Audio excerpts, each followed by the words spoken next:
ত্রয়োদশ জাতীয় সংসদ নির্বাচন সামনে রেখে ইশতেহার ঘোষণা করেছে বিএনপি, যাতে 9টি প্রধান প্রতিশ্রুতির কথা উল্লেখ করেছে দলটি।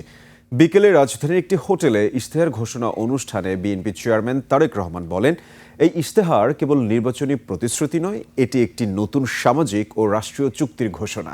বিএনপি প্রতিশোধ নয়, ন্যায় ও মানবিকতার রাজনীতিতে বিশ্বাস করে।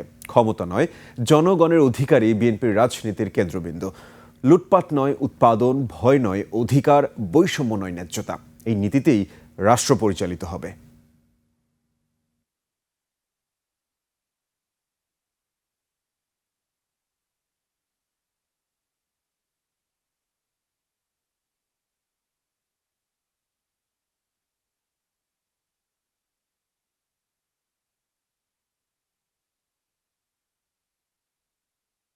এবার বাংলাদেশ পুনর্গঠনের পালা। প্রায় 20 কোটি মানুষের জন্য বাংলাদেশকে একটি গণতান্ত্রিক নিরাপদ রাষ্ট্রে প্রতিষ্ঠিত করার পালা।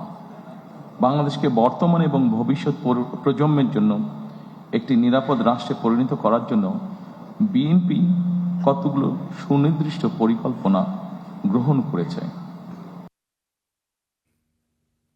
দর্শক, চলছে বিএনপির নির্বাচনী ইশতেহার ঘোষণা। সরাসরি চলে যাচ্ছে সেই অনুষ্ঠানে।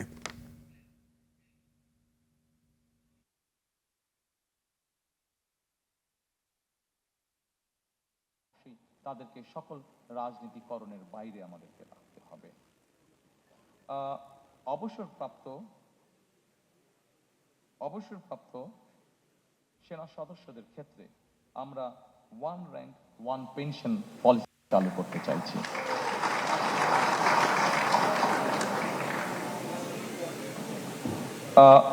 সম্মানিত উপস্থিতিবৃন্দ,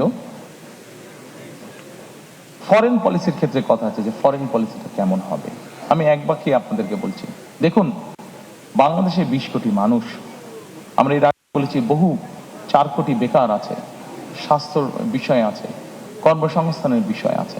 আমাদের ফরেন পলিসিটা খুব সংক্ষেপে যদি বলি সেটাই হবে, অর্থাৎ আমার দেশের স্বার্থ, আমার দেশের মানুষের স্বার্থ রক্ষা করে যাদের বন্ধুত্ব সহযোগিতা পেলে আমরা আমাদের দেশে নতুন ব্যবসা বাণিজ্য প্রতিষ্ঠিত করতে পারবো, আমার দেশের মানুষের কর্মসংস্থানের ব্যবস্থা করতে পারবো, আমাদের দেশের অর্থনৈতিক অবস্থা শক্তিশালী হবে। অবশ্যই আমার দেশের স্বাধীনতা এবং সার্বভৌমত্ব অক্ষুণ্ণ রাখবে। এইটার ভিত্তিতেই আমরা আমাদের পররাষ্ট্রনীতি পরিচালিত করব, অর্থাৎ আমার দেশের মানুষের সমস্যার সমাধান করে আমার দেশের স্বাধীনতা এবং সার্বভৌমত্ব অক্ষুণ্ণ রেখেই আমাদের সাথে যাদের বন্ধুত্ব করা সম্ভব, অবশ্যই আমরা তাদের সাথে বন্ধুত্ব করব। আমাদের সামনে একটি বিরাট পররাষ্ট্রনীতির একটি বিরাট সমস্যা আছে। এটি মানবিক সমস্যা, সেটিকে আমরা সকলেই জানি। সেটি হচ্ছে রোহিঙ্গা সমস্যা যেটি আছে। আমাদের নিজেদের দেশের জনসংখ্যা প্রায় 20 কোটি। এই জনসংখ্যাকে আমাদের কর্মসংস্থানের ব্যবস্থা, খাদ্যের সংস্থা, চিকিৎসার ব্যবস্থা, সকল কিছু করতে হবে। আমাদের প্রায় 1.2 মিলিয়নের মতন আমাদের রোহিঙ্গা আছে। তারা মানুষ, মানবিক দৃষ্টিকোণ থেকে অবশ্যই তাদের দেশে যে অবস্থা, আমরা এখানে বাংলাদেশ তাদেরকে আশ্রয় দিয়েছে, অবশ্যই আমরা তাদেরকে দেখব। কিন্তু অ্যাট দ্য সেম টাইম আমরা চাবো যে তাদের এলাকায়, তাদের ঘরে, তাদের জন্য সেফ একটা সিচুয়েশন তৈরি হোক এবং ধীরে ধীরে তারা তাদের এলাকায় ফিরে যাক। আমরা রোহিঙ্গা প্রত্যাবর্তন, সেফ প্রত্যাবর্তন আমরা নিশ্চিত করতে চাই। আমাদের পদ্মা, তিস্তা, বিভিন্ন পানি, নদীর পানির বন্টনের আমাদের কিছু অসুবিধা আছে। আমরা চাই যাদের সাথে আমাদের এই অসুবিধা আছে তাদের সাথে বসে আলোচনা করে আমরা এই সমস্যার সমাধান করতে চাই, যাতে আমার দেশের মানুষ তার পানির ন্যায্য হিসাব পেতে পারে। আমরা আমাদের পররাষ্ট্র মন্ত্রণালয়কে মোর অ্যাক্টিভ করার মাধ্যমে আমাদের যে প্রায় 1.5 কোটি প্রবাসী বিদেশে আছেন, তারা যাতে আরো বেটারভাবে ট্রিটেড হন, সেই বিষয়ে আমরা উদ্যোগ গ্রহণ করতে চাই। আমাদের যে বিভিন্ন দূতাবাসগুলো আছে সেগুলোকে মোর মডার্নাইজ এবং মোর অ্যাক্টিভ করার মাধ্যমে।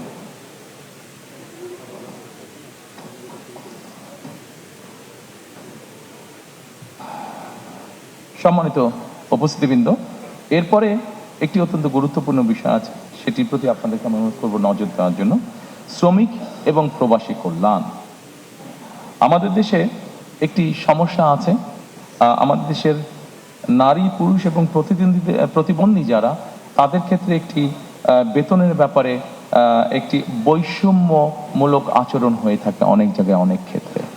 আমরা পর্যায়ক্রমিকভাবে এই সমস্যাটির সমাধান করতে চাই, অর্থাৎ নারী পুরুষ এবং প্রতিবন্ধীদের জন্য বৈষম্যহীন বেতন আমরা নিশ্চিত করতে চাই। আমরা একই সাথে মাতৃকালীন যে ছুটি আছে, নারীদের যে মাতৃকালীন ছুটি আছে, সেই ছুটিটাকে আমরা 6 মাসের উইথ স্যালারি মানে সবেতন ছুটিতে আমরা নিয়ে আসতে চাই। এটিকে আমরা পর্যায়ক্রমিকভাবে শিশু শ্রম বন্ধ করার পরিবেশ আমরা নিশ্চিত করতে চাই। প্রিয় সহকর্মীবৃন্দ, আমাদের যে 1.5 কোটি প্রবাসী আছেন, এই প্রবাসীদের জন্য আমরা একটি প্রবাসী কার্ড ইন্ট্রোডিউস করতে চাই। এই কার্ডটি তাকে ব্যাংকিং ফ্যাসিলিটি দিবে এবং এই কার্ডটির মধ্যে তার সব রকম ডিটেলস থাকবে। যখন উনি ফিরে আসবেন, এই কার্ডটির মাধ্যমে উনি কি কি কাজ করেছেন সেটার উপরে ভিত্তি করে যাতে তাকে আমরা একটা দেশে সুন্দর পরিবেশের নিশ্চয়তা দিতে পারি। এটিকে আমরা নাম দিয়েছি, যেটি আমরা প্রবর্তন করতে চাই, এটিকে আমরা নাম দিয়েছি প্রবাসী কার্ড।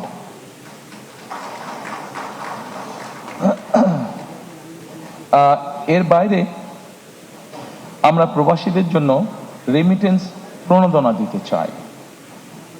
বৈধ উপায়, রাষ্ট্রের যে উপায় আছে, সেই উপায় যখন ওনারা টাকা পাঠাবেন, সেইটার উপরে আমরা তাদেরকে একটি প্রণোদনা দিতে চাই। একটি সার্টেন অ্যামাউন্টের বেশি হলে অবশ্যই তাদেরকে আমরা সেই প্রণোদনাটা দিতে চাই, যাতে করে তারা দেশে যখন ফিরে আসবেন, সেই প্রণোদনার পয়সাটা দিয়েও যাতে তারা তাদের কোনো একটি কাজে ব্যবহার করতে পারে। সম্মানিত উপস্থিতিবৃন্দ, এরপরে আমি আপনাদেরকে আমাদের এইটার বৈষম্যহীন আর্থসামাজিক উন্নয়নের টেকসই রাষ্ট্রীয় সক্ষমতার লাস্ট যেই আমাদের প্যারাটা আছে, সেখানে আমি আপনাদের দৃষ্টি আকর্ষণ করছি। এখানে আছে আমাদের সবুজ বিপ্লব। এই সবুজ বিপ্লবের মধ্যে আমি আগেই বলেছি 5 বছরে আমরা 25 কোটি বৃক্ষ করতে চাই, বৃক্ষরোপণ আমরা করতে চাই। একই সাথে 5 বছর 25 কোটি বৃক্ষরোপণ করতে, একই সাথে আমরা 2030 সালের মধ্যে শতকরা 20% বিদ্যুৎ আমরা নবায়নযোগ্য, অর্থাৎ সোলার বলতে যেটা হয়, সোলার পাওয়ার থেকে আমরা উৎপাদন করতে চাই। একটি গুরুত্বপূর্ণ কাজ আছে যেখান থেকে আমরা একটি বৈদেশিক মুদ্রা অর্জন করতে পারি। আমরা যেই সবুজ বিপ্লবের কথা বলেছি, 5 বছরে 25 কোটি গাছের যেই কথা আমরা বলেছি, এইটির মাধ্যমে আমরা সবুজ অর্থনীতি অর্থাৎ কার্বন ট্রেডিং মার্কেট আমরা গঠন করতে চাই। এবং এই কার্বন ট্রেডিং মার্কেট গঠনের মাধ্যমে আমরা হিসেব করে দেখেছি যে আমরা মোটামুটি $1 বিলিয়ন